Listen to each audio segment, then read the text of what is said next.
សូមអញ្ជើញលោកអ្នកនាងចុច like ឬចុច subscribe ដើម្បីទទួលបានព័ត៌មានថ្មីទាន់ហេតុការណ៍និងទស្សនាវីដេអូផ្សេងៗទៀតបានគ្រប់ពេលវេលាសហភាពអឺរ៉ុបកាលពីពេលថ្មីៗនេះបានបញ្ជាក់ពីជំហរជាថ្មីរបស់ខ្លួនថាខ្លួនបានចាប់ផ្ដើមអនុវត្តដំណើរការដកប្រព័ន្ធអនុគ្រោះពន្ធពីកម្ពុជាហើយតែថាខ្លួននៅតែបន្តបើកទ្វារជំហរសម្រាប់ការសន្ទនាទាក់ទងទៅនឹងការបន្តគោលនយោបាយអនុគ្រោះពន្ធដល់កម្ពុជាក្នុងការនាំទំនិញទៅកាន់ទីផ្សារប្រទេសលោកសេរីដោយរួចពន្ធជាមួយគ្នានេះសហភាពអឺរ៉ុបបានប្រមានដែរថាការអនុគ្រោះពន្ធនឹងត្រូវបញ្ចប់បើសិនជាកម្ពុជាមិនកែលម្អផ្នែកសិទ្ធិមនុស្សទេនោះនេះគឺជាការលើកឡើងរបស់លោកស្រីសេស៊ីលីយ៉ាម៉ាស្ត្រូមដែលជាស្នងការអឺរ៉ុបសម្រាប់ពាណិជ្ជកម្មខណៈដែលលោកស្រីបានចូលរួមមកកិច្ចប្រជុំថ្នាក់រដ្ឋមន្ត្រីក្រៅផ្លូវការមួយនៅឯប្រទេសអូទ្រីសកាលពីពេលថ្មីៗនេះអង្គមន្ថតរីកាដោយមិនចាំបាច់រៀបរាប់បន្តទៀតយើងរក្សាកាណាល់នៃការសន្ទនាជាមួយប្រទេសទាំងពីរនេះឲ្យនៅបើកចំហហើយយើងនឹងជូនដំណឹងទៅកាន់រដ្ឋជាសមាជិកនៃសហភាពអឺរ៉ុបអំពីជំហានបន្តទៀតនេះគឺជាការលើកឡើងរបស់លោកស្រីស៊ីលីយ៉ាម៉ាស្ត្រូមស្នងការអឺរ៉ុបសម្រាប់កិច្ចការពាណិជ្ជកម្មដោយបញ្ជាក់ចំមកកាន់ប្រទេសកម្ពុជានិងប្រទេសភូមាលោកស្រីស៊ីលីយ៉ាម៉ាស្ត្រូមបានគូបញ្ជាក់ទៀតថាប្រទេសទាំងពីរនេះគឺមិនទាន់ស្ថិតនៅក្នុងមាត់ជ្រោះនៅឡើយទេពលគឺនៅតែមានពេលវេលាសម្រាប់កម្ពុជានិងភូមាដើម្បីដកខ្លួនចេញពីមាត់ចំណោទនេះទោះជាយ៉ាងនេះក្តីលោកស្រីបានប្រមានថាផលវិបាកនៃដំណើរការសម្រាប់ប្រទេសទាំងពីរនេះនឹងបានឃើញជាក់ច្បាស់នឹងភ្នែកជាមិនខាន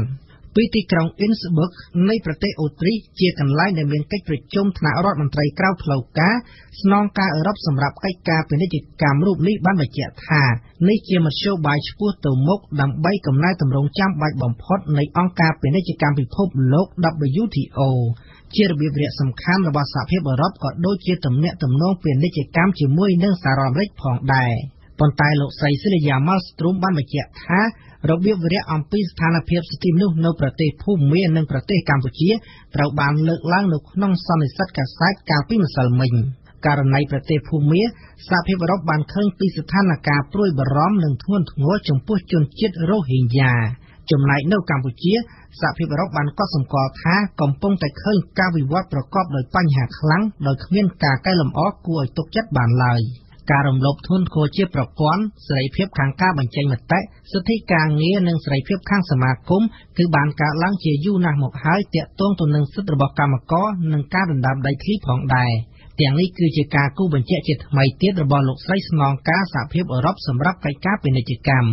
យ៉ាងណាក៏ដោយលោកស្រីស៊ីលីយ៉ាម៉ាស្ទ្រូមបានឲ្យដឹងថាប្រទេសកម្ពុជាកំពុងស្ថិតនៅក្នុងជំហានមួយបន្ត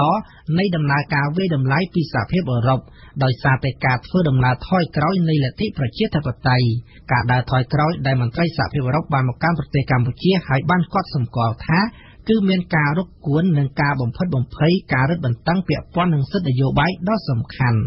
នៅក្រោមបញ្ហាទាំងនេះទើបសហភាពអឺរ៉ុបបានជូនដំណឹងទៅកាន់ប្រទេសកម្ពុជាថាខ្លួនកំពុងអនុវត្តដំណើរការសម្រាប់ការដកហូតនៅការអនុគ្រោះអ្វីៗទាំងអស់លើកឡើងតែសភាវុធប្រសិនបើកម្ពុជាគ្មានការកែលម្អច្បាស់លាស់ជាភស្តុតាងជាក់ស្ដែងនៅនឹងមូលដ្ឋានទេនោះដោយឡែកលោកនាយករដ្ឋមន្ត្រីហ៊ុនសែននាយករដ្ឋមន្ត្រីនៃប្រទេសកម្ពុជានៅខែអាទិត្យនេះកំពុងស្ថិតនៅក្នុងប្រទេសជប៉ុនដើម្បីចូលរួមកិច្ចប្រជុំកំពូលមេគង្គជប៉ុនលើកទី10នៅក្នុងទីក្រុងតូក្យូដែលកិច្ចប្រជុំនេះនឹងរៀបចំធ្វើឡើងចាប់ពីថ្ងៃទី6ដល់ថ្ងៃទី10ខែតុលា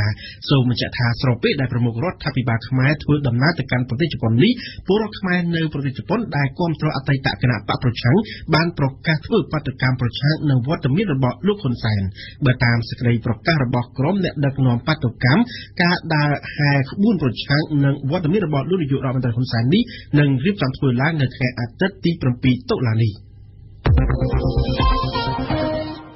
នៅក្នុងសំណុំរឿងស្វែងរកអតិថិទាហានបរទេសនៅស្រុកខ្មែរកម្ពុជាបានសម្រេចផ្អាកការរុករកឆ្អឹងទាហានសហរដ្ឋអាមេរិកនៅក្នុងប្រទេសកម្ពុជាប៉ុន្តែជាការកត់សម្គាល់ទន្ទឹមគ្នានេះប្រតិបត្តិការស្វែងរកអតិថិទាហានវៀតណាមនៅកម្ពុជានៅតែបន្តកាលពីដើមសប្តាហ៍នេះគណៈកម្មាធិការជំនាញរុករកអតិថិរវាង ខេត្តមណ្ឌលគិរីនិងខេត្តដាក់ឡាក់វៀតណាមបានឯកភាពគ្នាលើការងារក្នុងការរុករកអតិថិជនទីហ៊ានវៀតណាមនៅកម្ពុជាសម្រាប់រដូវប្រាំងឆ្នាំ2018ដល់ឆ្នាំ2019បើតាមជំនួបនេះក្រុមជំនាញការវៀតណាមនឹងចាប់ផ្ដើមប្រតិបត្តិការរបស់ខ្លួនចាប់ពីថ្ងៃទី14តុលាតទៅនៅក្នុងភូមិសាស្ត្រខេត្តមណ្ឌលគិរីសពិសេសលំអិតព័ត៌មាននេះនៅក្នុងជំនួបរវាងគណៈកម្មការជំនាញរុករកអតិថិជនរវាងខេត្តមណ្ឌលគិរីនិងខេត្តដាក់ឡាក់ប្រទេសវៀតណាមកាលពីថ្ងៃទី3តុលាកន្លងទៅភាគីទាំងពីរបានឯកភាពគ្នាថានឹងចាប់ផ្ដើមការរុករកអតិថិជនទីហ៊ានវៀតណាមដែលស្លាប់ក្នុងសង្គ្រាមនៅកម្ពុជានៅក្រុងសាលមនោរម្យនិងស្រុកចំនួន4នៅក្នុងខេត្តមណ្ឌលគិរីស្រុកទាំង4នោះគឺស្រុកកោះញែកស្រុកពេជ្រដាស្រុកអូរៀងនិងស្រុកកៅស៊ីម៉ានៅក្នុងប្រតិបត្តិការរុករកអតិថិជនទីហ៊ានវៀតណាមដែលស្លាប់នៅកម្ពុជានេះភាគីវៀតណាមនឹងបញ្ជូនក្រុមការងារជំនាញការ51របស់ខ្លួនចំនួន64នាក់មកបោះជំរំនៅតំបន់ប្រតិបត្តិការសឹករងខេត្តមណ្ឌលគិរីនៅក្នុងប្រតិបត្តិការស្វែងរកឆ្អឹងទីហ៊ានវៀតណាមដែលស្លាប់នៅស្រុកខ្មែរអភិបាលខេត្តមណ្ឌលគិរីក៏បានប្រាប់ទៅក្រុមការងារជំនាញរបស់វៀតណាមឲ្យគោរពច្បាប់ទំនៀមទម្លាប់ប្រពៃណីប្រជាពលរដ្ឋខ្មែរជាពិសេសគឺជនជាតិដើមភាគតិចសូមជម្រាបជូនថាប្រតិបត្តិការរុករកអតិថិជនរបស់កងទ័ពវៀតណាមត្រូវបានធ្វើឡើងជារៀងរាល់រដូវប្រាំងបើតាមរបាយការណ៍របស់គណៈកម្មាធិការជាតិគ្រប់គ្រងការងារស្វែងរកអតិថិជននៃរដ្ឋាភិបាលកម្ពុជានៅសល់អតិថិជនរបស់ទីហ៊ានវៀតណាមជិត 4000 នាក់ទៀតនៅកម្ពុជាមិនទាន់រកឃើញនៅឡើយកម្ពុជាវៀតណាមបានដាក់ផែនការរុករកអតិថិជនទីហ៊ានវៀតណាមនិងធ្វើមាតុភូមិនិវត្តន៍ទៅកាន់ប្រទេសវៀតណាមវិញឲ្យចប់ត្រឹមឆ្នាំ2020ជាការកត់សម្គាល់ការបន្តប្រតិបត្តិការរបស់កម្ពុជានិងវៀតណាមលើការងាររុករកអតិថិជននៅស្រុកខ្មែរនេះធ្វើឡើងស្របពេលដែលកម្ពុជាសម្រេចផ្អាកការរុករកឆ្អឹងទីហ៊ានអាមេរិកនៅកម្ពុជាយ៉ាងណាក៏ដោយលោកនាយករដ្ឋមន្ត្រីហ៊ុនសែនពីទីក្រុងញូវយ៉កកាលពីថ្ងៃទី28ខែកញ្ញាបានប្រកាសថាបើសហរដ្ឋអាមេរិកបើកទឹកថាការជូនដល់មន្ត្រីកម្ពុជាឡើងវិញនោះរដ្ឋាភិបាលរបស់កម្ពុជានឹងបន្តកិច្ចសហប្រតិបត្តិការរុករកអតិថិជនទីហ៊ានអាមេរិកដែលបាត់ខ្លួននៅកម្ពុជារហូតមកទល់ពេលនេះនៅសល់អតិថិជនទីហ៊ានអាមេរិក49នាក់ទៀតដែលមិនទាន់រកឃើញនៅឡើយដែលឯកប្រជាប្រដ្ឋខ្មែរកំពុងតែបន្តសម្រុកចាក់ចេញពីទីក្រុងភ្នំពេញទៅលេងស្រុកកំណើតនៅថ្ងៃសៅរ៍នៅថ្ងៃអាទិត្យទី7ខែតុលានេះខណៈដែលរដ្ឋបាលអាជ្ញាធររាជធានីភ្នំពេញចាប់តាំងពីព្រឹកថ្ងៃទី6ខែតុលាម្សិលមិញមកបានបញ្ចេញរថយន្តក្រុងសាធារណៈចំនួន120គ្រឿងដើម្បីដឹកជញ្ជូនប្រជាពលរដ្ឋទៅកាន់ស្រុកកំណើតដោយឥតគិតថ្លៃការផ្ដល់សេវាធ្វើដំណើរទាំងអស់ទាំងទៅទាំងមកដោយឥតគិតថ្លៃនេះគឺមានរយៈពេល6ថ្ងៃចាប់ពីថ្ងៃទី6ដល់ថ្ងៃទី11ខែតុលានៅលើកំណត់ផ្លូវជាតិសំខាន់ចេញពីទីក្រុងភ្នំពេញរួមមានផ្លូវជាតិលេខ1ផ្លូវជាតិលេខ2លេខ3លេខ4លេខ5លេខ6លេខ7និងផ្លូវជាតិលេខ8ទន្ទឹមគ្នានេះអាជ្ញាធររាជធានីភ្នំពេញនឹងប្រើប្រាស់រថយន្តក្រុងចំនួន95គ្រឿងទៀតដើម្បីដឹកជញ្ជូនប្រជាពលរដ្ឋនៅក្នុងរាជធានីភ្នំពេញដោយឥតគិតថ្លៃក្នុងរយៈពេល3ថ្ងៃចាប់ពីថ្ងៃទី8ដល់ថ្ងៃទី10ខែតុលានេះបើតាមសេចក្តីជូនដំណឹងរបស់អាជ្ញាធររាជធានីភ្នំពេញបន្ទាប់ពីមានអនុសាសន៍របស់លោកនាយករដ្ឋមន្ត្រីហ៊ុនសែនយើងបានព័ត៌មានអន្តរជាតិនៅព្រឹកនេះជុំវិញបញ្ហាអាកាសធាតុគ្រប់គ្នាស្ដាប់ឮសារអំពីវិនិយោគរបស់អ្នកវិទ្យាសាស្ត្រហើយនៅថ្ងៃសៅរ៍ម្សិលមិញនេះទោះបីជាអារ៉ាប៊ីសាអូឌីតប្រឆាំងរារាំងយ៉ាងណាក៏ដោយក៏រដ្ឋាភិបាលចំនួន195ប្រទេសនៅលើពិភពលោកបានអនុម័តជាឯកច្ឆន្ទលើរបាយការណ៍ចុងក្រោយរបស់ក្រុមអ្នកជំនាញអន្តររដ្ឋាភិបាលជារបាយការណ៍ដែលបញ្ជាក់អំពីផលប៉ះពាល់យ៉ាងធ្ងន់ធ្ងរនៃការឡើងកម្ដៅអាកាសធាតុលើសពី 1.5 អង្សាសេអ៊ីនសុកមិញលំអិតព័ត៌មាននេះកិច្ចប្រជុំដែលចាប់ផ្ដើមតាំងពីដើមសប្តាហ៍មកត្រូវបន្ថែមពេលមួយថ្ងៃនិងជាច្រើនម៉ោងទៀតដើម្បីដោះស្រាយអំពីបញ្ហាប្រឆាំងរបស់ប្រទេសអារ៉ាប៊ីសាអូឌីតនេះបើតាមការរៀបរាប់របស់អ្នកចូលរួមជាច្រើនជាប្រទេសនាំចេញប្រេងលំដាប់ទី1ពិភពលោកអារ៉ាប៊ីសាអូឌីតបានប្រឆាំងយ៉ាងដាច់អហង្ការចំពោះមួយដែលរំលឹកអំពីភាពមិនគ្រប់គ្រាន់នៃការកាត់បន្ថយឧស្ម័នផ្ទះកញ្ចក់ដើម្បីកម្រិតការឡើងកម្ដៅអាកាសធាតុត្រឹម 1.5 អង្សាដែលបានសន្យានៅក្នុងកិច្ចព្រមព្រៀងក្រុងប៉ារីក៏ប៉ុន្តែនៅទីបំផុតបើតាមប្រភពមិនបញ្ចេញឈ្មោះអារ៉ាប៊ីសាអូឌីតសុខចិត្តទទួលយល់ព្រមវិញនៅពេលអង្គប្រជុំសម្រាប់ព្រមព្រៀងគ្នាទាំងស្រុង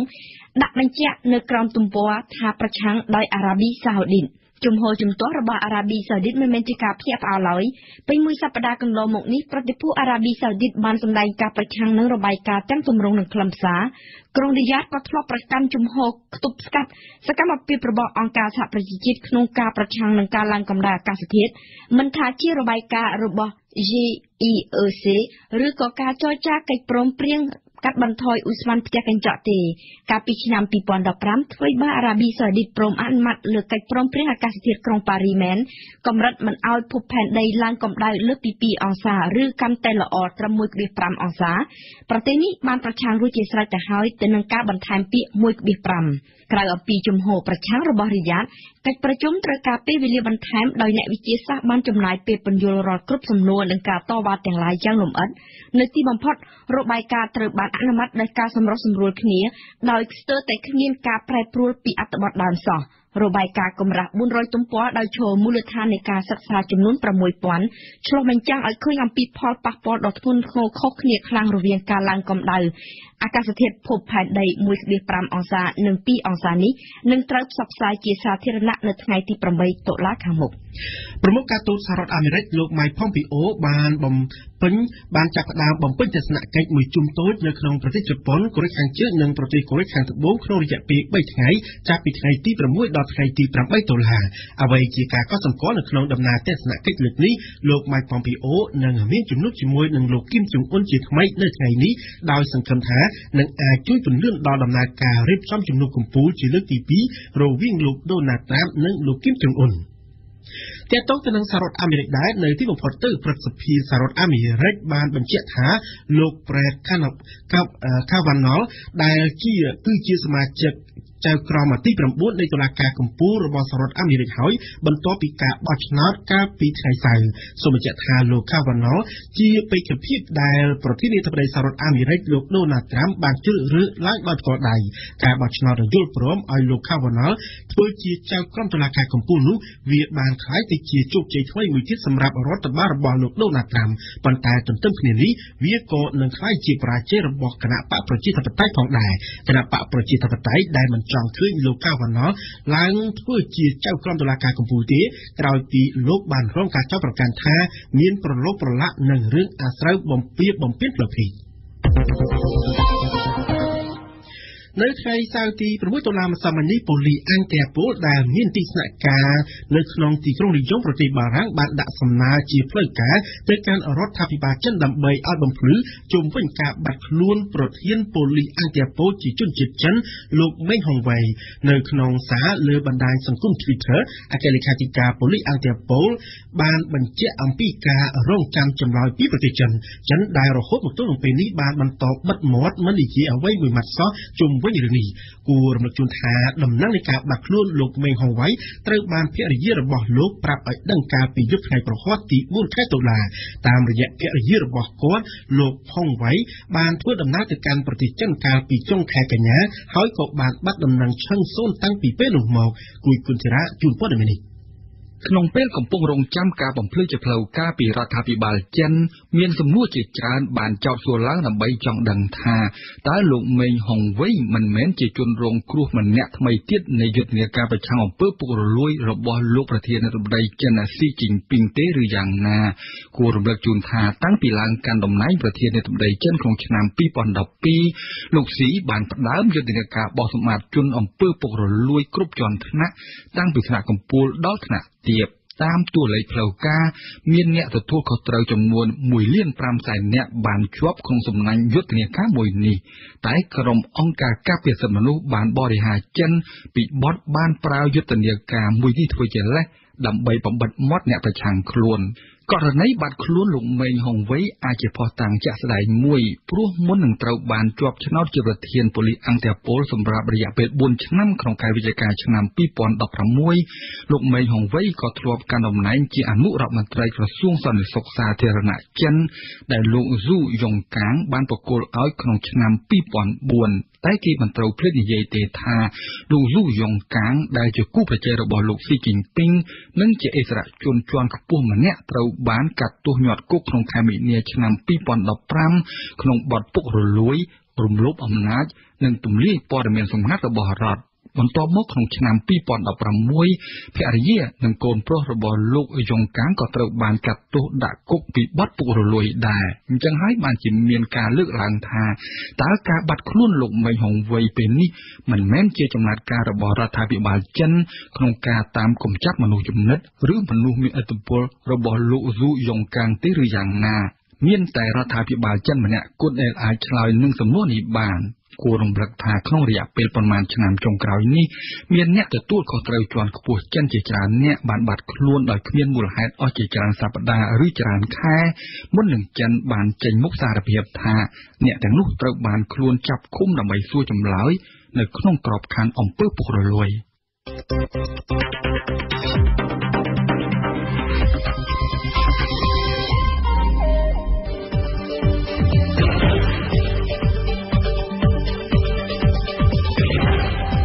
ជួបបារាំងអន្តរជាតិ RFI 92 MHz នៅភ្នំពេញនិងសៀមរាប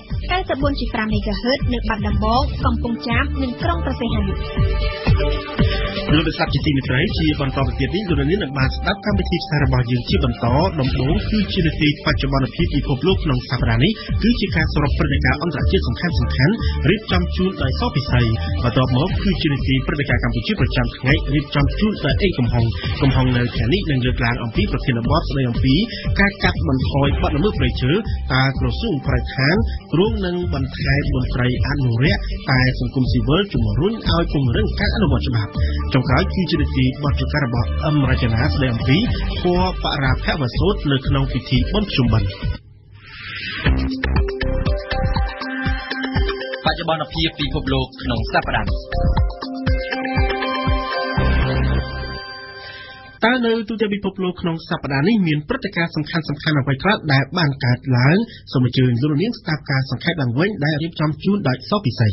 នៅដើមសប្តាហ៍នេះរដ្ឋាភិបាលឥណ្ឌូនេស៊ីបានអំពាវនាវដល់សហគមន៍អន្តរជាតិឲ្យជួយប្រទេសរបស់ខ្លួនបន្ទាប់ពីកោះស៊ូឡាវេស៊ីក្នុងប្រទេសឥណ្ឌូនេស៊ីបានរងគ្រោះរញ្ជួយដី 7.7 រិកទ័រផងនិងរលកយក្សស៊ូណាមីផងខណៈចំនួនអ្នកស្លាប់បានកើនឡើងដល់ជាង 1,400 នាក់មានទីភ្នាក់ងារនិងអង្គការក្រៅរដ្ឋាភិបាលនានាព្រមទាំងរដ្ឋាភិបាលបរទេសរួមមានអូស្ត្រាលីថៃនូវែលសេឡង់និងទូគីជាដើមបានតម្រង់ជួរគ្នាដើម្បីត្រៀមផ្ដល់ជំនួយដល់ឥណ្ឌូនេស៊ីចំណែកអាជ្ញាធរឥណ្ឌូនេស៊ីក៏បាននឹងកំពុងខ្នះខ្នែងនាំយកស្បៀងអាហារថ្នាំសង្កូវនិងបរិក្ខារចាំបាច់ផ្សេងដើម្បីសង្គ្រោះដល់ជនរងគ្រោះរាប់រយនាក់ផ្សេងទៀតក្រៅពីអ្នកស្លាប់មន្ត្រីអង្គការសហប្រជាជាតិទទួលបន្ទុកសិទ្ធិមនុស្សគូបញ្ជាក់ថាមានជនរងគ្រោះ200,000នាក់ទៀតដែលត្រូវការជំនួយជាបន្ទាន់ខណៈអង្គការសុខភាពពិភពលោកអះអាងថាមានមនុស្សជាង300,000នាក់កំពុងរងផលប៉ះពាល់ដោយសារតែរលកយក្សស៊ូណាមីនៅឥណ្ឌូនេស៊ីដោយសារតែគ្រោះធម្មជាតិនេះដែរក្រសួងយុតិធម៌ឥណ្ឌូនេស៊ីបានឲ្យដឹងនៅថ្ងៃច័ន្ទដើមសប្តាហ៍នេះថាមានអ្នកទោសចំនួន 1,200 នាក់បានលួចរត់គេចចេញពីពន្ធនាគារចំនួន3កន្លែងដោយសារតែសំណង់ពន្ធនាគារទាំងនោះរងការខូចខាតដោយការរញ្ជួយដីនិងរលកយក្សស៊ូណាមីយ៉ាងណាក៏ដោយរដ្ឋមន្ត្រីក្រសួងយុតិធម៌បានអះអាងថាការរត់ចេញពីគុករបស់អ្នកទោសនោះគឺដោយសារពួកគេភ័យខ្លាចសេចក្តីស្លាប់ពីគ្រោះមហន្តរាយគួរជំរាបជូនថាក្នុងចំណោមអ្នកទោសទាំងនោះភាគច្រើនគឺត្រូវបានកាត់ទោសពីបទពុករលួយនិងការប្រើប្រាស់ថ្នាំញៀនក៏ប៉ុន្តែក្នុងចំណោមនោះមាន5នាក់ត្រូវបានកាត់ទោសពីបទឧក្រិដ្ឋកម្មជាប់ពាក់ព័ន្ធនឹងភេរវនិយមលោកអ្នកនាងកំពុងស្ដាប់បច្ចុប្បន្នភាពពិភពលោកប្រចាំសប្តាហ៍ RFIវិបត្តិនៃទំនាក់ទំនងរវាងអាមេរិកនិងចិនប្រធានាធិបតីអាមេរិកលោកដូណាល់ត្រាំនៅសប្តាហ៍មុននេះបានចោទទីក្រុងប៉េកាំងថាកំពុងជ្រៀតជ្រែកលូកដៃចូលក្នុងកិច្ចការបោះឆ្នោតពាក់កណ្ដាលអាណត្តិរបស់សហភាពអាមេរិកនៅមួយសប្តាហ៍ក្រោយឯកអគ្គរដ្ឋទូតអាមេរិកប្រចាំទីក្រុងប៉េកាំងបានរិះគន់ខ្លាំងរដ្ឋាភិបាលចិនថាបានប្រើកាសែតអាមេរិកជាឧបករណ៍ឃោសនានយោបាយទំនាក់ទំនងចិននិងអាមេរិកកាន់តែតានតឹងនឹងគ្នាក្រោយពេលប្រធានាធិបតីអាមេរិកបានដំឡើងពន្ធលើទំនិញចិននាំចូលអាមេរិកក្នុងគោលដៅដាក់សម្ពាធឲ្យរដ្ឋាភិបាលចិនដែលលោកដូណាល់ត្រាំថាបានធ្វើជំនួយមិនយុត្តិធម៌ជាមួយអាមេរិករហូតមកចំណែកវិបត្តិសង្គ្រាមនៅស៊ីរីវិញ មានជីវិតមនុស្សជាង 18,000 នាក់ក្នុងនោះ 78,000 នាក់ជាជនស៊ីវិលបានស្លាប់នៅក្នុងបដិបត្តិការយោធារុស្ស៊ីគិតចាប់ពីរុស្ស៊ីចូលធ្វើអន្តរាគមន៍យោធានៅសេរីជួយរដ្ឋាភិបាលលោកបាសាអាល់អាសាដនៅឆ្នាំ 2015 មកនេះបើតាមការអះអាងរបស់អង្គការសង្កេតការសិទ្ធិមនុស្សនៅសេរីដោយបញ្ជាក់ថាចំនួនសរុបនៃជនរងគ្រោះបាត់បង់ជីវិតនៅសេរីបានកើនឡើងដល់ជាង 36,000 នាក់គិតតាំងពីវិបត្តិសេរីបានផ្ទុះឡើងមកលោកអ្នកនាងកំពុងស្ដាប់បច្ចុប្បន្នភាពពិភពលោកប្រចាំសប្តាហ៍ RFI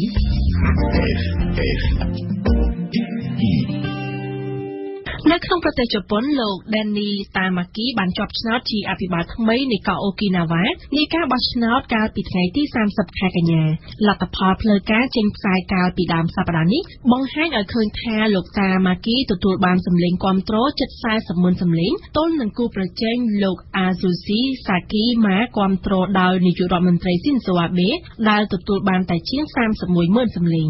លោក Tamaki បានសន្យាបន្តប្រឆាំងនឹងគម្រោងសង់មូលដ្ឋានទ័ពថ្មីមួយទៀតសម្រាប់ទាហានអាមេរិកនៅលើកោះអូគីណាវ៉ាតែទន្ទឹមគ្នានេះលោក Tamaki បានបញ្ជាក់ពីការត្រៀមខ្លួនចរចាជាមួយលោក Abe ស្ដីពីការផ្ទេរមូលដ្ឋានទ័ពអាកាសអាមេរិកនៅ Futanma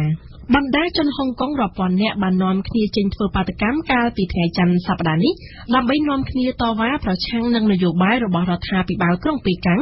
ដែលពួកគេយល់ថាជាការរឹតបន្តឹងកាន់តែខ្លាំងលើសិទ្ធិសេរីភាពនិងស្វ័យយត្តភាពនៃដែនដីហុងកុងបាតកម្មនេះបានកើតឡើងតែមួយសប្តាហ៍ប៉ុណ្ណោះក្រោយពីអាជ្ញាធរក្រុងហុងកុងបានប្រកាសបិទគណៈបកមួយដែលមាននិន្នាការឯករាជ្យនិយមកូរ៉េខាងជើងបានប្រកាសនៅថ្ងៃអង្គារដើមសប្តាហ៍នេះថាអាមេរិកមិនអាចយកកិច្ចព្រមព្រៀងបញ្ចប់សង្គ្រាមកូរ៉េមកធ្វើជាការដោះដូរជាមួយនឹងការលុបបំបាត់អាវុធនុយក្លេអ៊ែរកូរ៉េខាងជើងបាននោះទេព្រោះថាកិច្ចព្រមព្រៀងបញ្ចប់សង្គ្រាមគឺជាអ្វីដែលភាគីទាំងសងខាងចង់បានហើយជាប្រយោជន៍ទាំងសងខាងដោយមិនមែនជាកាដូឬជាធ្នូរបស់ភាគីម្ខាងដើម្បីយកទៅដោះដូរយកអ្វីផ្សេងពីភាគីម្ខាងទៀតនោះទេសម្រាប់កូរ៉េខាងជើងអាមេរិកត្រូវតែមានអ្វីផ្សេងមកជានឹងការលុបបំបាត់អាវុធនុយក្លេអ៊ែររបស់កូរ៉េខាងជើងចំណែកលោករដ្ឋមន្ត្រីការពារជាតិអាមេរិក Jim Mattis បានបំពេញទស្សនកិច្ចនៅក្នុងប្រទេសបារាំងកាលពីថ្ងៃអង្គារដើមសប្តាហ៍នេះនៅក្នុងសន្និសីទការសាទរួមគ្នាជាមួយសមាភាគីបារាំងលោក Mattis បានធានាថាអាមេរិកនឹងបង្ហាញពីការបដិញ្ញាចិត្តដោយឥតទារថយនៅក្នុងការរួមចំណែករបស់ខ្លួនជាមួយអង្គការអូតង់ទន្ទឹមគ្នានេះប្រមុខការពារជាតិអាមេរិកក៏បានប្រាប់ឲ្យដឹងថាអាមេរិកក៏នឹងបន្តរក្សាជំនួយដល់កងកម្លាំងទ័ពបារាំងនៅក្នុងយុទ្ធនាការប្រឆាំងនឹងក្រុមភេរវជននៅក្នុងប្រទេសម៉ាលីសូមស្ដាប់សេចក្តីរាយការណ៍របស់គុយគុនធីរ៉ាដែលវិទ្យុយើងបានចាក់ផ្សាយកាលពីថ្ងៃពុធវត្តមានលោករដ្ឋមន្ត្រីការពារជាតិអាមេរិក Jim Mattis នៅក្នុងទឹកដីបារាំងពេលនេះបានធ្វើឡើងមួយថ្ងៃមុនកិច្ចប្រជុំថ្នាក់រដ្ឋមន្ត្រីការពារជាតិនៃអង្គការអូតង់រៀបចំក្នុងទីក្រុងព្រុយសែលប្រទេសបែលហ្សិកក្រៅពីមានជំនួបជាមួយសមាភាគីបារាំងលោកស្រី Florence Parly ក្នុងទីក្រុងប៉ារីលោក Jim Mattis ក៏បានទទួលជួបដោយលោកប្រធានាធិបតីបារាំង Emmanuel Macron ដែរលោក Mattis បាននិយាយប្រាប់លោក Macron ថាអាមេរិកនឹងបន្តសហការយ៉ាងពេញទំហឹងជាមួយអង្គការអូតង់និងទទួលស្គាល់ថាពេលខ្លះការអនុវត្តជាក់ស្ដែងមិនដូចនឹងការនិយាយនោះទេអ្វីដែលលោក Mattis ចង់និយាយធានាបារាំងនោះគឺថាអាមេរិកក្នុងនាមជាសមាជិកអូតង់ដោយបារាំងដែរនោះនឹងមិនដកខ្លួនចេញពីអង្គការមួយនេះទេគួររំលឹកជូនថាលោកប្រធានាធិបតី Donald Trump ធ្លាប់បានរិះគន់វាយប្រហារមិនសំចៃមាត់ជាច្រើនដងលើក្រុមប្រទេសសមាជិកអង្គការអូតង់ពិសេសអាល្លឺម៉ង់ពីបទបានបង់វិភាគទានតិចជួយឲ្យអូតង់ហើយបានពឹងលើអាមេរិកឲ្យជួយការពារសន្តិសុខចំពោះខ្លួនសូមជម្រាបជូនថាក្នុងឆ្នាំ 2014 សមាជិកអូតង់ទាំង 29 ប្រទេសបានព្រមព្រៀងគ្នាក្នុងការដំឡើងថវិកាយោធាឲ្យដល់ 2% នៃផលិតផលសរុបក្នុងស្រុករបស់ខ្លួននៅរង្វង់ឆ្នាំ 2024 តែគិតត្រឹមឆ្នាំ 2018 មានសមាជិកចំនួនតែ 15 ប្រទេសក្នុងនោះមានទាំងប្រទេសអាល្លឺម៉ង់ផងបានសម្រេចដំឡើងតិចជាង 1.4% នៃផលិតផលសរុបក្នុងស្រុកហើយមានប្រទេសសមាជិកខ្លះបានសារភាពត្រង់ៗថាគ្មានលទ្ធភាពសម្រេចគោលដៅដែលបានកំណត់នោះទេដោយត្រូវបង្វែរការចំណាយនៅក្នុងវិស័យផ្សេងវិញលោកស្រី Florence Parly បានគូបញ្ជាក់ថាអូតង់ជាមូលដ្ឋានគ្រឹះនៃការការពារសមរភាពរបស់យើងនិងថាសហភាពអឺរ៉ុបមិនមែនជាផ្នែកមួយនៃបញ្ហាទេ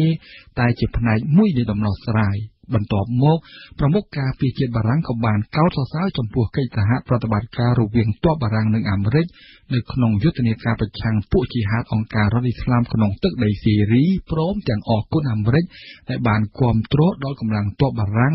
នៅក្នុងយុទ្ធនាការប្រឆាំងនឹងក្រុមភេរវជននៅក្នុងប្រទេសម៉ាលីលោកអ្នកនាងកំពុងស្ដាប់បច្ចុប្បន្នភាពពិភពលោកប្រចាំសប្តាហ៍ RFI ទំនាក់ទំនងរវាងបារាំងនិងអ៊ីរ៉ង់បានឡើងតានតឹងមួយកម្រិតទៀតទីក្រុងប៉ារីបានចោទទីក្រុងថេហេរ៉ង់ពីបទនៅពីក្រោយគម្រោងរៀបចំភេរវកម្មនៅទីក្រុងប៉ារីកាលពីថ្ងៃទី30មិថុនាកន្លងទៅគឺជាគម្រោងភេរវកម្មប្រឆាំងនឹងការជួបជុំរបស់ចលនាមួយជាអ៊ីនប្រជាជនដែលជាក្រុមប្រឆាំងនឹងរដ្ឋាភិបាលអ៊ីរ៉ង់ក្នុងប្រទេសបារាំងតាមទីក្រុងប៉ារីក្រសួងស៊ើបការសម្ងាត់អ៊ីរ៉ង់ជាអ្នករៀបចំគម្រោងភេរវកម្មកាលនោះតែអ៊ីរ៉ង់បានចេញមុខបដិសេធយ៉ាងដាច់អហង្ការនិងបានទម្លាក់ការទទួលខុសត្រូវលើចលនាមួយជាអ៊ីនប្រជាជនរដ្ឋាភិបាលបារាំងកំពុងតែរំជើបរំជួលបន្ទាប់ពីលោក Zare Colom រដ្ឋមន្ត្រីក្រសួងមហាផ្ទៃបារាំងបានសម្រេចចិត្តលាឈប់ពីតំណែងក្រសួងដ៏សំខាន់នេះដើម្បីត្រឡប់ទៅធ្វើជាអភិបាលទីក្រុងលីយ៉ុងវិញបន្ទាប់ពីបដិសេធមិនព្រមឲ្យឈប់លោក Emmanuel Macron ប្រធានាធិបតីបារាំងបានសម្រេចយល់ព្រមកាលពីថ្ងៃអង្គារដើមសប្តាហ៍នេះគឺជារដ្ឋមន្ត្រីមានឋានៈស្មើតែរដ្ឋមន្ត្រីទី3ហើយដែលបានដើរចេញពីរដ្ឋាភិបាលរបស់លោកម៉ាក្រុងក្រុមគណៈបកប្រឆាំងក៏ដូចជាអ្នកវិភាគនយោបាយបារាំងបានលើកឡើងពីវិបត្តិធ្ងន់ធ្ងរនៅក្នុងរដ្ឋាភិបាលដឹកនាំដោយលោកម៉ាក្រុងនេះសូមស្ដាប់សេចក្តីរាយការណ៍របស់មុំពិសីដែលវិទ្យុយើងបានចាក់ផ្សាយម្ដងរួចមកហើយព្រឹកថ្ងៃពុធទី3តុលានេះកិច្ចប្រជុំគណៈរដ្ឋមន្ត្រីក្រមអធិបតីភាពលោកអេម៉ានូអែលម៉ាក្រុងនិងពុំមានវត្តមានលោក Gérard Collomb រដ្ឋមន្ត្រីក្រសួងមហាផ្ទៃនិងជាមនុស្សដ៏ស្និទ្ធបំផុតរបស់លោកម៉ាក្រុងទៀតឡើយលោក Gérard Collomb បានសម្រេចចិត្តលាឈប់ដើម្បីត្រឡប់ទៅអង្គុយកៅអីអភិបាលក្រុងលីយ៉ុងវិញជាកៅអីដែលលោកធ្លាប់អង្គុយដឹកនាំទីក្រុងនេះអស់រយៈពេល16ឆ្នាំរួចមកហើយពាក្យសុំលាឈប់ដំបូងត្រូវបានលោកអេម៉ានូអែលម៉ាក្រុងបដិសេធក៏ប៉ុន្តែលោក Gérard Collomb បានចូលចេះដាក់ស្នាពាក្យសុំលាឈប់ជាថ្មីម្ដងទៀតកាលពីរសៀលថ្ងៃអង្គារទី2តុលា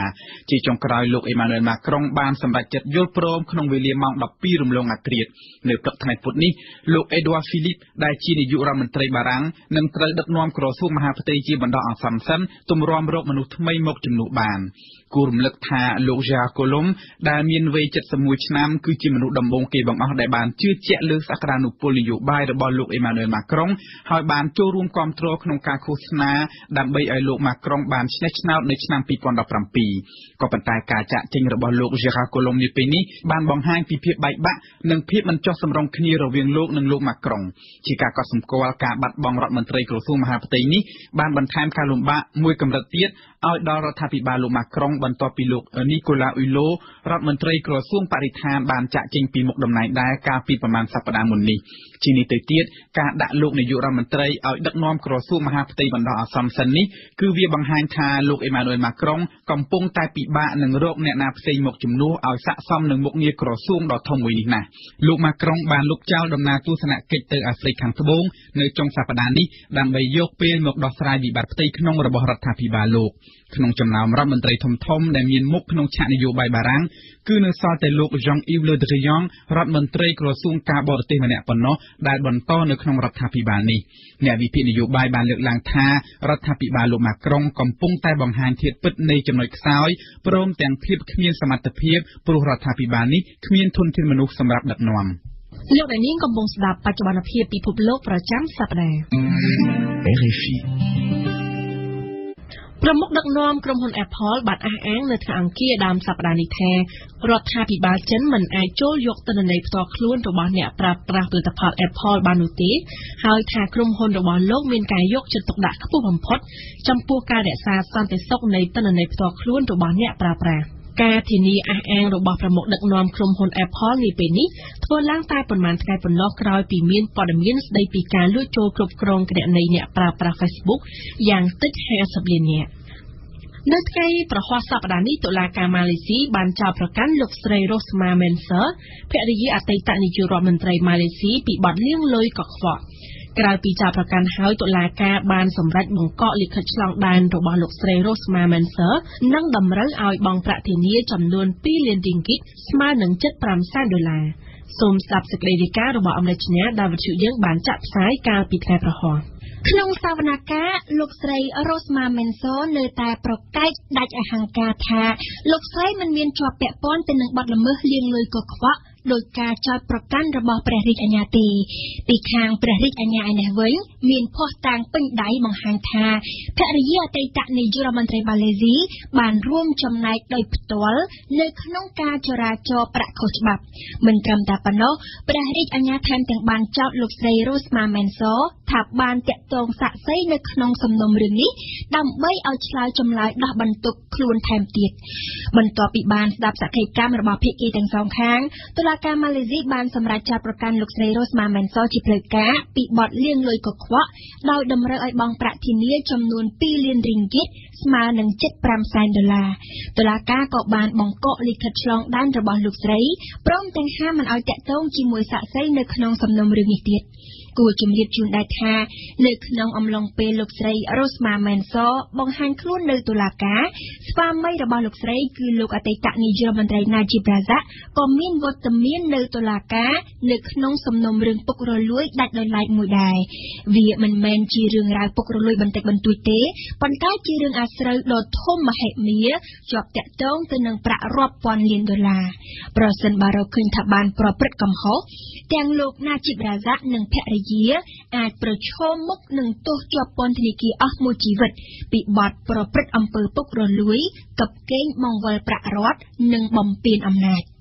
តុលាការយុតិធធម៌អន្តរជាតិដែលមានទីស្នាក់ការនៅក្នុងទីក្រុងឡាអេបានចេញសេចក្តីសម្រេចកាលពីថ្ងៃពុធបញ្ជាឲ្យសហរដ្ឋអាមេរិកដកចេញវិញនូវទណ្ឌកម្មដែលដាក់លើអ៊ីរ៉ង់ជុំវិញសំណុំរឿងនុយក្លេអ៊ែរទណ្ឌកម្មដែលតុលាការតម្រូវឲ្យអាមេរិកដកចេញវិញនេះគឺទាក់ទងនឹងការហាមឃាត់ការនាំចូលមុខទំនិញដែលប្រើប្រាស់ក្នុងគោលដៅមនុស្សធម៌កម្មវិធីនេះសហការឧបត្ថម្ភដោយតែសុខភាពគីរុំ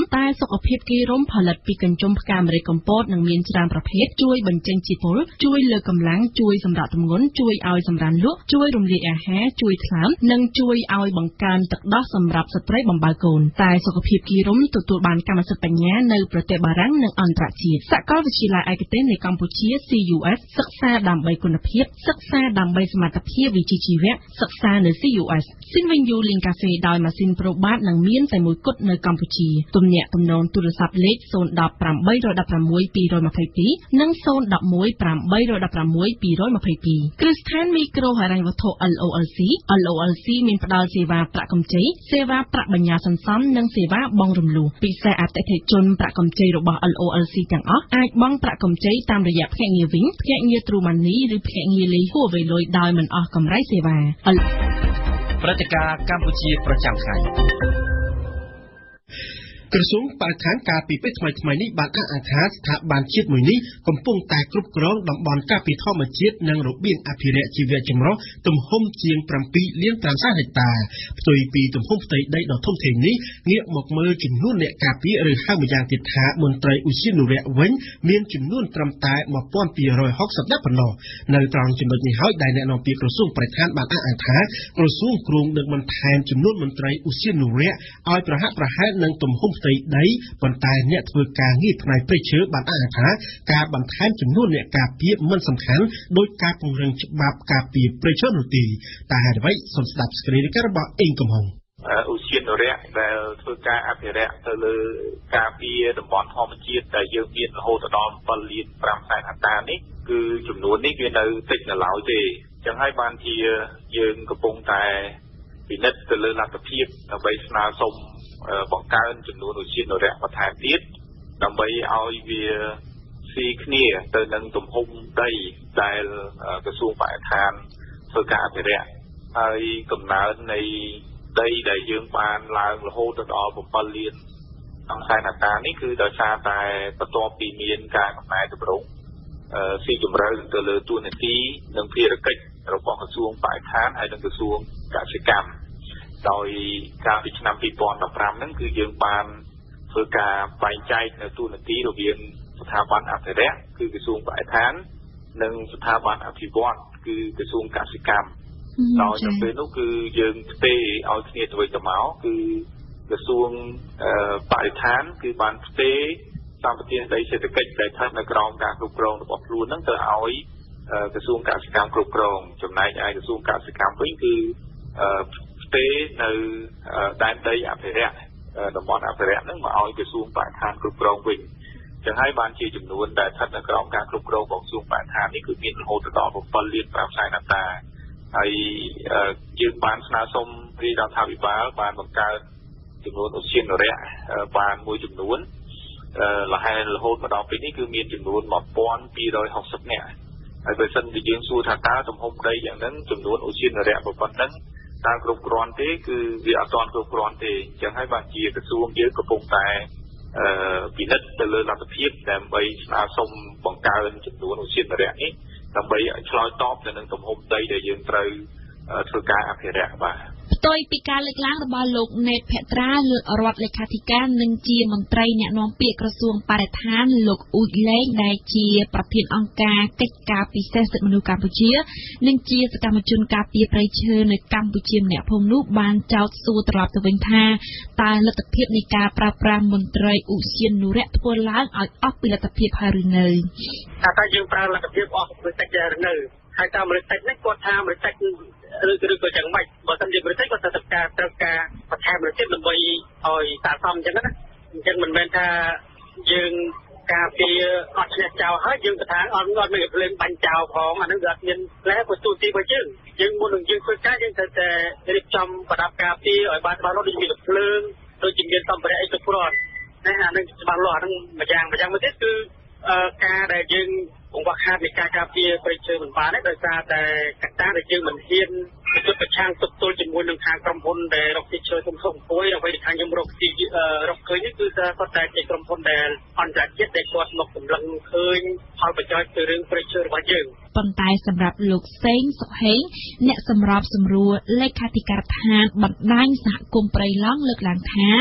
ចំនួនមន្ត្រីឧទ្យានុរក្សមិនសំខាន់ដោយការពង្រឹងការអនុវត្តច្បាប់ការពារព្រៃឈើនោះទេចំនួនដៃគឺមួយទៅហាក់ដូចជាទូចហាក់ដូចជាថាមាននេះក៏ប៉ុន្តែបើយើងមើលពីបរិបទនៅក្នុងប្រទេសកម្ពុជាវាមានសំខាន់ណាស់តិចឬច្រើនទេសំខាន់ថាពីប្រសិទ្ធភាពក្នុងការអនុវត្តច្បាប់ជាទូទៅមនុស្សបណ្ដាប្រទេសគេក៏មានច្រើននៃប្រមាណដែរថៃនៅអីដែលសម្ព័ន្ធការពារគេក៏មានច្រើនប្រមាណដែរសំខាន់គេការពារបាននៅវៀតណាមនេះគឺមានសម្ព័ន្ធការពារដូចគ្នាដែរតែគេការពារបានសិទ្ធិភាពអភិរក្សការដូចកាប់ឈើទេតែនៅខ្មែរយើងសំថាឡើយដូចជាប៉ុណ្ណឹងបាត់ច្រើនjenom100ដងទៅកាប់ពីប្រការវត្តច្បាប់គឺអត់មានការគ្រប់គ្រងវាមិនជាបញ្ហាតែសំខាន់សិទ្ធិភាពក្នុងការគ្រប់គ្រងធ្វើយ៉ាងម៉េចក្នុងការវត្តច្បាប់ធ្វើយ៉ាងម៉េចហើយចាំបើសិនជាអ្នកកាប់សុទ្ធតែក្រុមអ្នកមានអំណាចក្រុមអង្គការក្រុមដែលមានទំនាក់ទំនងជាមួយមន្ត្រីជាន់ខ្ពស់ទោះបីថាដាក់ប្រមាណច្រើននេះ100ដងក៏វាថានៅតែកាប់វត្តពូអន្តរាគមពីខាងលើទៅក្រុមទៅមានអញ្ចឹងទៅវាអត់មកទៅមានឧទាហរណ៍ដូចសពថ្ងៃយើងមើលនៅក្នុងតាមយ៉ាងរកសត្វព្រៃឡងវាមានការសង់រោងឯតាមច្រកសំខាន់ជំនាញទាំងនោះសង់ទាំងអស់ប៉ុន្តែមើលនៅតែមាន24ម៉ោងប៉ុន្តែយើងឃើញថាប៉ុន្តែមើលតែទឹកចេញរលូនអញ្ចឹងទៅតែដល់យើងសាកសួរសើសង្កេតមើលទៅក្រុមបាត់ល្មើសនោះគឺបង់លុយឲ្យមេនឹងឯងមេធំនៅជុំវិញនឹងឯងហើយក្រុមខ្លះគឺមានទុកពាក្យពន្ធជាមួយអ្នកមានអំណាចមានបាក់ពូអីទៅពន្ធដោយឲ្យចាញ់មកអញ្ចឹងហើយបានជាខ្ញុំនិយាយថាចំនួនតិចឬច្រើនមានសំខាន់លើការអនុវត្តច្បាប់លោកណេតភត្រារដ្ឋលេខាធិការនិងជាមន្ត្រីអ្នកនាំពាក្យក្រសួងបរិស្ថានឆ្លើយតបយើងមិនអាចសន្និដ្ឋានបានយ៉ាងដូចនោះទេដោយសារតែកិច្ចការរបស់យើងដែលយើងធ្វើគឺមន្ត្រីឧទ្យានុរក្សគឺគាត់ខិតខំចុះគ្រប់ទីកន្លែងទាំងអស់ហើយគាត់ថាកម្លាំងរបស់យើងតិចក៏វាមិនអាចគ្រប់គ្រងបានពេញលេញនៅក្នុងមួយថ្ងៃទៅលើទីតាំងរបស់ខ្លួនដែរដែលត្រូវមានចម្ងាយរាប់រយគីឡូម៉ែត្រនៅក្នុងការជិះល្បាតហើយអញ្ចឹងគឺមានការលួចឆ្មក់ពីក្រុមជនទុច្ចរិតមួយចំនួនក្រុមល្មើសមួយចំនួននៅក្នុងការចូលទៅមកកាប់ព្រៃឈើនៅក្នុងតំបន់ណាដែលនៅឆ្ងាយឬមួយក៏តំបន់ដែលពួកគាត់អាចលួចចូលបានអញ្ចឹងគឺវាឆ្ងាយពីផ្នែករបស់ឧទ្យានុរក្សបាទលោកអ៊ូចលេងដែលជាប្រធានអង្គការកិច្ចការពិសេសសិទ្ធិមនុស្សកម្ពុជានិងជាសកម្មជនការពារព្រៃឈើកម្ពុជាបានបន្តសួរត្រឡប់ទៅវិញថារដ្ឋមន្ត្រីក្នុងបរិស្ថានបានដឹងមន្ត្រីឧទ្យានុរក្សបានដឹងហើយថាតើក្នុងការការពារសម្រាប់ ជនជាតិខ្លួនឯងស្រួលបំផុតណាសម្រាប់អ្នកកាប់ឈើអ្នកក្រដែលគាត់ទៅទីកាប់ឈើទីទួលស្រួលបក្រាបស្រួលទប់ស្កាត់ណាស់ប៉ុន្តែអ្វីដែលយើងពិបាកទប់ស្កាត់គឺក្រុមហ៊ុនខាតយៈគឺសម្លឹងមើលឃើញបញ្ចុយហើយសូម្បីតែមន្ត្រីឧទ្យានុរក្សមន្ត្រីបរិស្ថានឬក៏មួយមន្ត្រីរដ្ឋបាលប្រជាប៉ូលីសហើយផ្សេងទៀតក៏មានប៉ះពាល់ដែរក៏មាននឹងចាប់ដែរមិនមាននឹងកាត់ឡានឬក៏ចាប់ឡានដើម្បីទូលិខិតPCទៀតអ្នកណាទូនឹងធ្លាក់តំណែងអានេះវាជារឿងដែលយើងមើលឃើញពិតប្រាកដតែយើងពិបាកទប់ស្កាត់សូម្បីប៉ូលីសអន្តរជាតិក៏គាត់ពិបាកនឹងទប់ស្កាត់ដែរខ្ញុំបានជួបប្រជុំហើយគឺដោយសារតែក្រុមហ៊ុនចិនក្រុមហ៊ុនវៀតណាមនេះហើយដែលមានអធិបុលទៅលើពិភពលោកនៅក្នុងការសម្លឹងឃើញបញ្ចោតពីរឿងប្រៃឈើរបស់យើងក៏ដូចជាប្រៃឈើនៅក្នុងទូទាំងលោកអានេះដែលយើងមើលឃើញពីកត្តាធំធំដូច្នេះគឺគួរដោះស្រាយបែបណានៅក្នុងការគ្រប់គ្រងតំបន់ការពារធម្មជាតិនិងរបៀបអភិរក្សជីវៈចម្រុះទំហំជាង7 លានហិកតានេះលោកសេងសុខហេងអ្នកសម្របសម្រួលលេខាធិការដ្ឋានបណ្ដាញសហគមន៍ព្រៃឡង់វិញចាប់បានមកកណ្ដោក៏តែអត់ឃើញមានអីផងមិនដល់ដោះលែងទៅវិញចឹងទៅហើយយើងមើលអុកញ៉ាមួយចំនួនដែលមានជុកក្នុងបញ្ជីខ្មៅរបស់តុលាការដែលមានផុសតាងឯក្រមការងាររបស់គណៈកម្មាធិការជាតិក្រាបទប់ស្កាត់បំប្រៃឈើដែលបង្កើតដោយរដ្ឋាភិបាលមានផុសតាងត្រឹមត្រូវដាក់របាយការណ៍ឯកសារបញ្ជូនទៅតុលាការទាំងក៏ប៉ុន្តែដល់ពេលនោះអុកញ៉ាទាំងអស់នោះគឺអត់បានស្ដាប់ទេទៅតាមច្បាប់ទេមានផុសតាងតែត្រឹមត្រូវនៅតែមានសេរីភាពដែររស់ទីឈើដដែលវិញយ៉ាងណាបាយគឺថាការអនុវត្តច្បាប់មិនមានសិទ្ធិភាពទោះបីជាមានចំនួនអរិយច្រើនជាងនេះ100ដងក៏នៅតែមានការកាប់ឈើដែរវាសំខាន់សិទ្ធិភាពហ្នឹងឯងចាអញ្ចឹងមានន័យថាអត់មានអីលំបាកទេក្រៅតែពីពង្រឹងប្រសិទ្ធភាពនៃការអនុវត្តច្បាប់ឡើងវិញអញ្ចឹងមន្ត្រីប៉ុណ្ណឹងក៏សមល្មមដែរមិនថាអញ្ចឹងបាទខ្ញុំគិតអញ្ចឹងច្រើនជាងបាទខ្ញុំគិតថាបើជាការច្បាប់អត់មានស្តង់ដារពីអីយ៉ាងទេមានន័យថាអ្នកទូតាយកាប់ទៅយកមកតែអ្នកធំកងតំណែងដឹកមកយកពីយកទៅអន្តរាគមន៍ទៅតោះលេងវិញអញ្ចឹងបាទបើពង្រឹងការមួយច្បាប់អខ្លាំងក្លាបើមិនលើកលែងដល់មិនយល់មុខមាត់ដល់មិនយល់ថានេះនោះអត់ធ្វើតាមច្បាប់គឺថាគឺថាអាចកាត់បន្ថយបានច្រើនតែលោកអ៊ុយលេងដែលជាប្រធានអង្គការកិច្ចការពិសេសសិទ្ធិមនុស្សកម្ពុជានិងជាសកម្មជនការពារព្រៃឈើកម្ពុជាយល់ឃើញផ្សេងថាការគ្រប់គ្រងតំបន់ការពារធម្មជាតិមិនត្រូវពឹងផ្អែកតែទៅលើរដ្ឋាភិបាលនោះទេគឺពលរដ្ឋក៏ត្រូវចូលរួមដែរហើយទាមទារឲ្យខាងប្រជាប្រដ្ឋខ្មែរទាំងអស់ត្រូវតែរួមរំគ្នាធ្វើការពារព្រៃឈើឲ្យបានគង់វង្សមិនមែនត្រឹមតែរដ្ឋាភិបាលទេតែយើងរួមតាមជីគ្នាហើយបើយើងគិតថាព្រៃឈើជារបស់យើងអស់គ្នាបានត្រឹមតែស្ដីប៉ុន្តែទីអត់មានណាការពារព្រៃឈើនៃការពារព្រៃឈើមានតែ10នាក់20នាក់100នាក់200នាក់អាហ្នឹងវាអត់កើតដល់ប្រយោជន៍ទេណាយើងក៏មិនអាចទៅបន្ទប់ខាងបរិស្ថានមន្ត្រីបរិស្ថានយើងក៏មិនអាចបន្ទប់គ្នាគឺដោយសារតែប្រជាពលរដ្ឋយើងលោកមិនបានធ្វើការចូលរួមការពារទប់ស្កាត់ព្រៃឈើទាំងអស់គ្នាអញ្ចឹងនៅពេលក្រុមហ៊ុនមានអំណាចគាត់មកធ្វើការកាប់បំផ្លាញធ្វើការដឹកជញ្ជូនទៅបានគិតដល់មើលដល់ភ្នែកហ្នឹងអានេះដែលជាមូលហេតុដែលធ្វើឲ្យយើងអសមត្ថភាពក្នុងការការពារកេរមរណៈដូនតាយើងបាទជាការពិតគឺការពង្រឹងច្បាប់គឺជាផ្នែកមួយនៃយន្តការក្នុងការទប់ស្កាត់ក៏ដូចជាបង្ក្រាបទៅលើបទល្មើសព្រៃឈើដែលកើតមានឡើងអញ្ចឹងហើយបានជាក្រសួងបរិស្ថានដែលមានសមត្ថកិច្ចនៅក្នុងការគ្រប់គ្រងទៅលើដែនដីអភិរក្ស7លាន5សែនហិកតានេះគឺយើងខិតខំនៅក្នុងការពង្រឹងនៅលិខិតបទដ្ឋាននានាបង្កើតនៅលិខិតបទដ្ឋាននានាដើម្បីបំពេញទៅលើការអនុវត្តច្បាប់នឹងទី1ទី2ក៏យើងពង្រឹងសមត្ថភាពរបស់មន្ត្រីឧទ្យានុរក្សរបស់យើងតាមរយៈការវឹកវើនៅជំនាញល្បាតក៏ដូចជាសិក្សាអំពីច្បាប់ដែលទាក់ទងជាមួយនឹងច្បាប់ព្រៃឈើក៏ដូចជាច្បាប់ការគ្រប់គ្រងពាក់ព័ន្ធជាមួយនឹងបរិស្ថានពីព្រោះថាឧទ្យានុរក្សទាំងអស់នោះគាត់ដើរតួនាទីជានគរបាលយុត្តិធម៌អញ្ចឹងគឺគាត់មានសិទ្ធិនៅក្នុងការចាប់និងធ្វើការពិន័យចំពោះជនទាំងឡាយណាដែលគាត់ប្រព្រឹត្តបទល្មើសនៅក្នុងតំបន់ដែលគាត់គ្រប់គ្រងទី3ដើម្បីឲ្យការ